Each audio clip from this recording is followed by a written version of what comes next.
네, 오늘 함께 보실 말씀은 데살로니가 후서 2장 13절부터 17절까지 말씀입니다.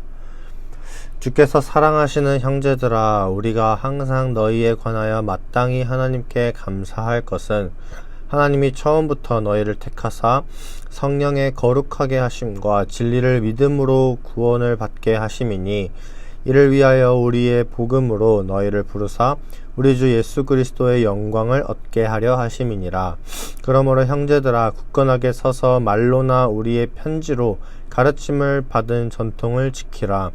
우리가 주 예수 그리스도와 우리를 사랑하시고 영원한 위로와 좋은 소망을 은혜로 주신 하나님 우리 아버지께서 너희 마음을 위로하시고 모든 선한 일과 말에 굳건하게 하시기를 원하노라. 아멘.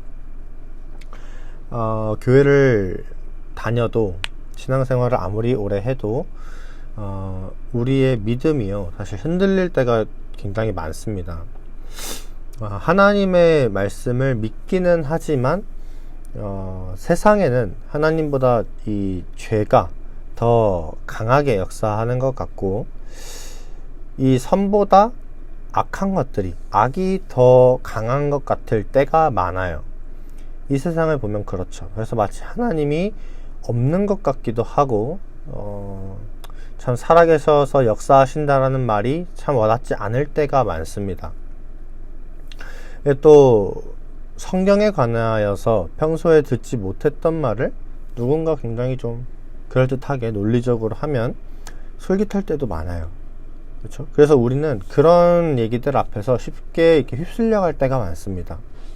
교회를 다니지 않는 사람들이 하는 말일지라도 되게 막 기독교나 어떤 성경, 또 하나님에 대해서 이렇게 막 얘기를 할 때 우리는 그게 아니라는 걸 알면서도 마치 그거에 휩쓸려 가는 그런 경우가 굉장히 많아요. 근데 오늘 바울은요, 이런 사람들에게 이 데살로니가서를 쓰면서 위로와 권면을 하고 있어요.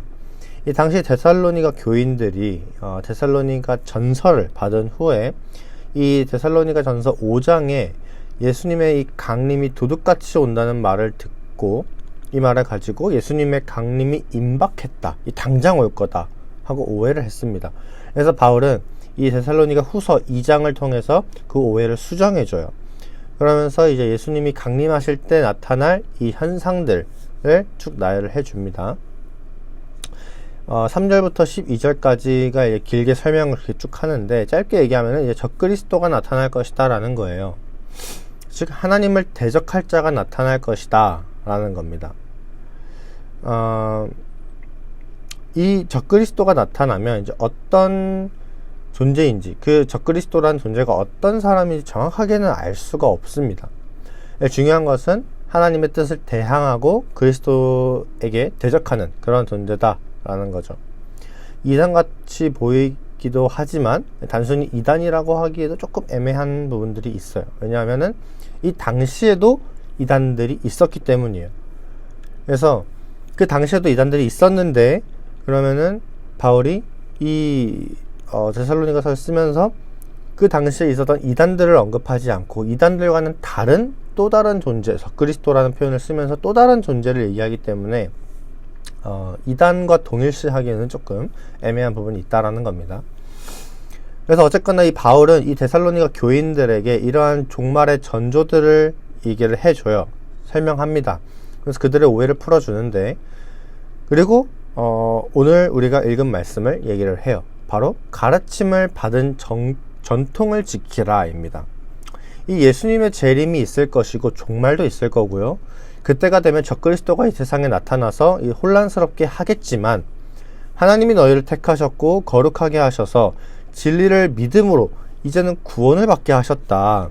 그러니 이제 종말을 두려워하지 말고, 적그리스도를 두려워하지 말고 굳건하게 지금까지 배운 가르침을 지키라는 겁니다. 그 가르침이 뭐죠? 바로 예수님을 믿는 믿음을 통한 구원이라는 거예요.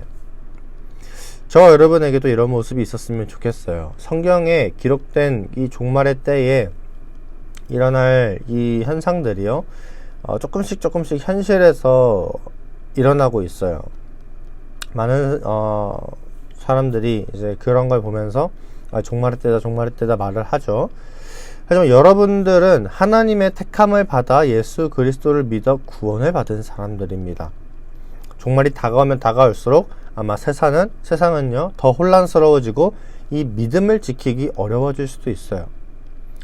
요즘 이제 보면은 여러 나라들의 이제 정책과 그런 어떤 정치적인 상황들을 보면은 참 이 반기독교적인 그런 정치들이 많이 나타납니다.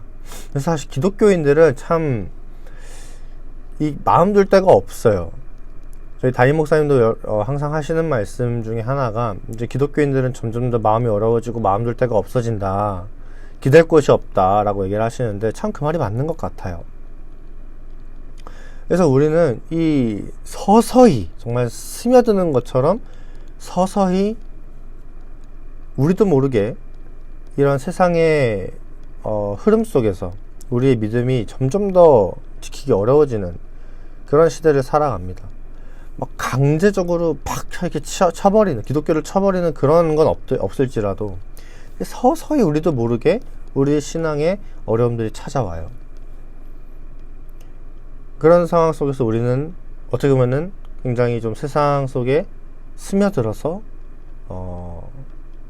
나도 모르는 사이에 이렇게 쓸려나가고 휩쓸려가고 있을 수도 있습니다. 근데 딱 결과적으로 보면은 신앙을 지키기 어려운 시대인 건 맞죠.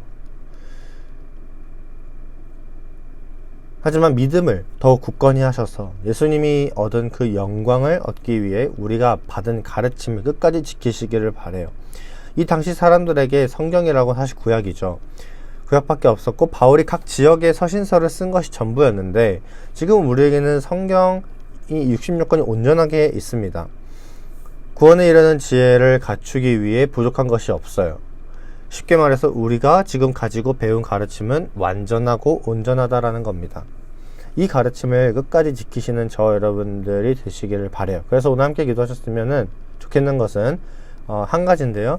나의 시선이 이 땅에 있지 않고 하늘에 있게 해달라는 기도입니다. 우리의 시선이 땅에 있으면 이 땅에 일어나는 일들을 따라서 너무나도 쉽게 흔들릴 수 있어요. 하지만 우리의 시선이 하늘에 있다면 이 땅에 무슨 일이 있어도 쉽게 연연하지 않을 수 있습니다. 이겨낼 수 있어요. 물론 아주 아무렇지 않을 수는 없을 겁니다. 하지만 우리가 하늘을 바라보고 하나님에게 시선이 향해 있다면 이 세상의 환란을 이겨낼 수 있을 겁니다. 그리고 그럴 때에 우리는 우리의 신앙을 지키고 우리가 배운 가르침을 지켜낼 수 있는 거죠. 그래서 오늘은 나의 시선이 하늘에 있을 수 있도록 이 한 가지를 놓고 함께 기도하셨으면 좋겠습니다. 함께 기도하겠습니다. 사랑이 많으신 하나님 아버지,